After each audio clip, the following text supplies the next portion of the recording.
नमस्कार मित्रमैत्रिणींनो, मनाचे टॉक्समध्ये तुमच्या सगळ्यांचं मनापासून स्वागत. मागच्या व्हिडिओमध्ये आपण बाळाच्या रडण्यामागचे संकेत समजून घेतले. त्याला तुम्ही जो प्रतिसाद दिलात त्याबद्दल खूप खूप आभार.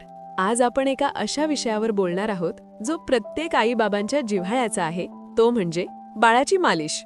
आपल्याकडे परंपरेने मालिश केली जातेच, पण आजच्या व्हिडिओमध्ये आपण मालिशकडे एका नवीन नजरेतून बघणार आहोत. मालिश म्हणजे फक्त हाडं मजबूत करणं नाही, तर तुमच्या बाळाला शारीरिक आणि मानसिकदृष्ट्या हुशार बनवण्याची ती एक गुरुकिल्ली आहे. आज मी तुम्हाला मसाजपासून ते बाळाच्या गाढ झोपेपर्यंतचा एक असा परफेक्ट सिक्वेन्स सांगणार आहे जो तुमच्या बाळाचं आरोग्य पूर्णपणे बदलून टाकेल. हा व्हिडिओ शेवटपर्यंत नक्की पहा. मध्येच मी तुम्हाला एक खास सरप्राईज सुद्धा देणार आहे, कारण तुमच्या प्रतिक्रिया पाहून तुमच्या बाळाचं संगोपन हा आता माझ्यासाठी सुद्धा एक जिव्हाळ्याचा विषय झाला आहे. सगळ्यात आधी आपण हे समजून घेऊया की मालिश नेमकी कशासाठी. अनेक पालकांना वाटतं की जोरात तेल चोळलं की बाळ मजबूत होतं, पण तसं नाहीये. बाळासाठी त्याची त्वचा ही संवादाची पहिली पायरी आहे. जेव्हा त्याला भाषा समजत नसते तेव्हा त्याला फक्त तुमचा स्पर्श समजतो, आणि हाच स्पर्श त्याच्या विकासाचा पाया ठरतो. जेव्हा तुम्ही बाळाला प्रेमाने स्पर्श करता तेव्हा त्याच्या शरीरात ऑक्सिटोसिन नावाचं हार्मोन तयार होतं. याला लव्ह हार्मोन म्हणतात. यामुळे बाळाला सुरक्षित वाटतं आणि त्याचा ताण कमी होतो. आता वळूया सर्वात महत्त्वाच्या मुद्द्याकडे, तो म्हणजे बाळाचे मेंटल वेलबिंग आणि हुशार होणं. तुम्ही जेव्हा बाळाच्या चिमुकल्या हातापायांना मसाज करताना तेव्हा तुम्ही फक्त त्वचेला स्पर्श करत नसता, तर तुम्ही त्याच्या मेंदूतील मज्जासंस्थेला म्हणजेच नर्वस सिस्टीमला उत्तेजित करत असता.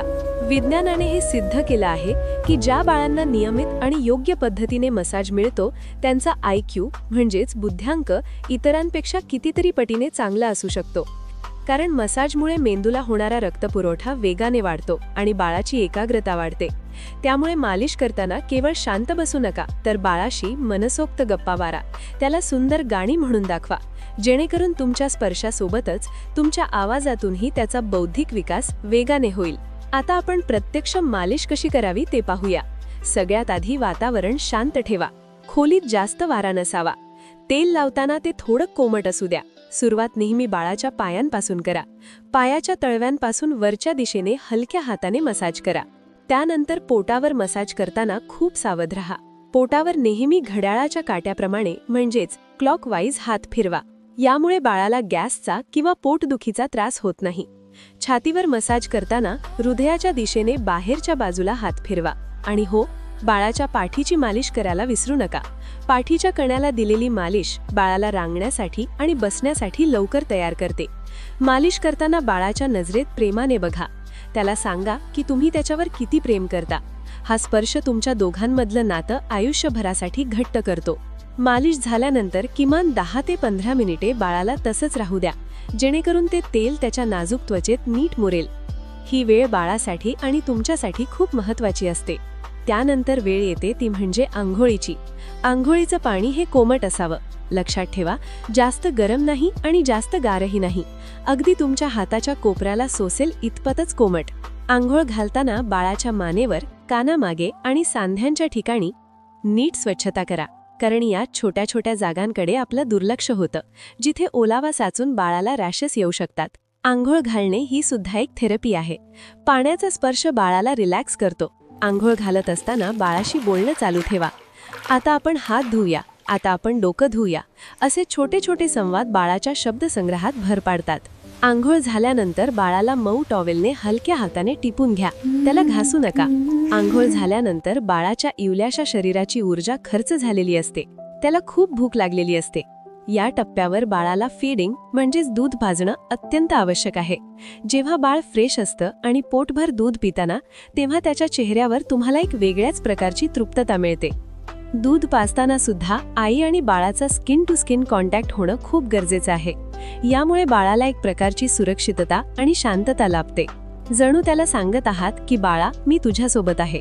दूध पाजल्यानंतर बाळाला ढेकर काढायला मुळीच विसरू नका, कारण त्यामुळे त्याला अपचन होत नाही आणि त्यानंतरच तो अगदी शांतपणे झोपू शकतो.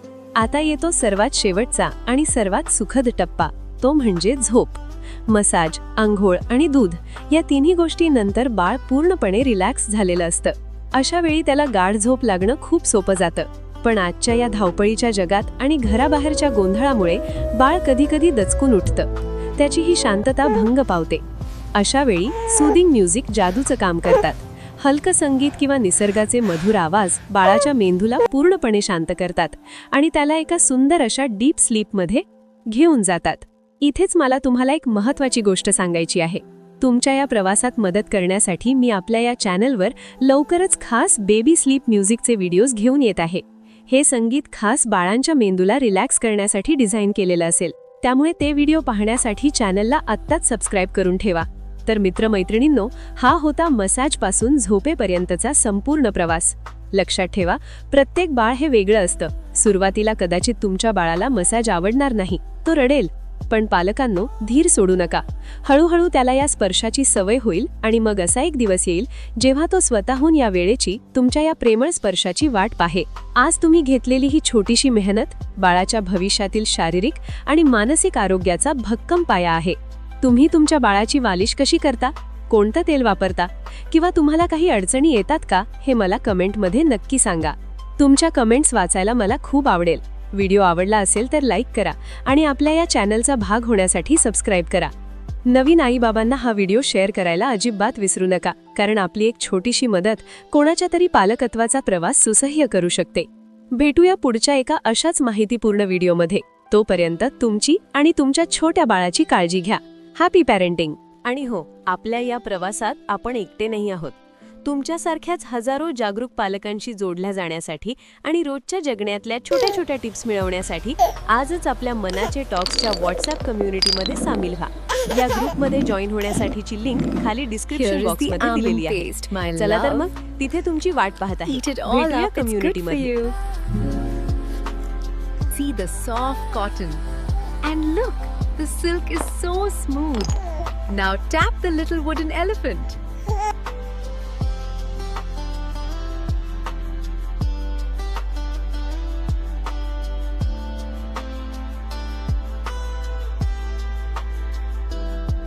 हा हत्ती कुठे आहे? बघ, हे फूल किती सुंदर आहे.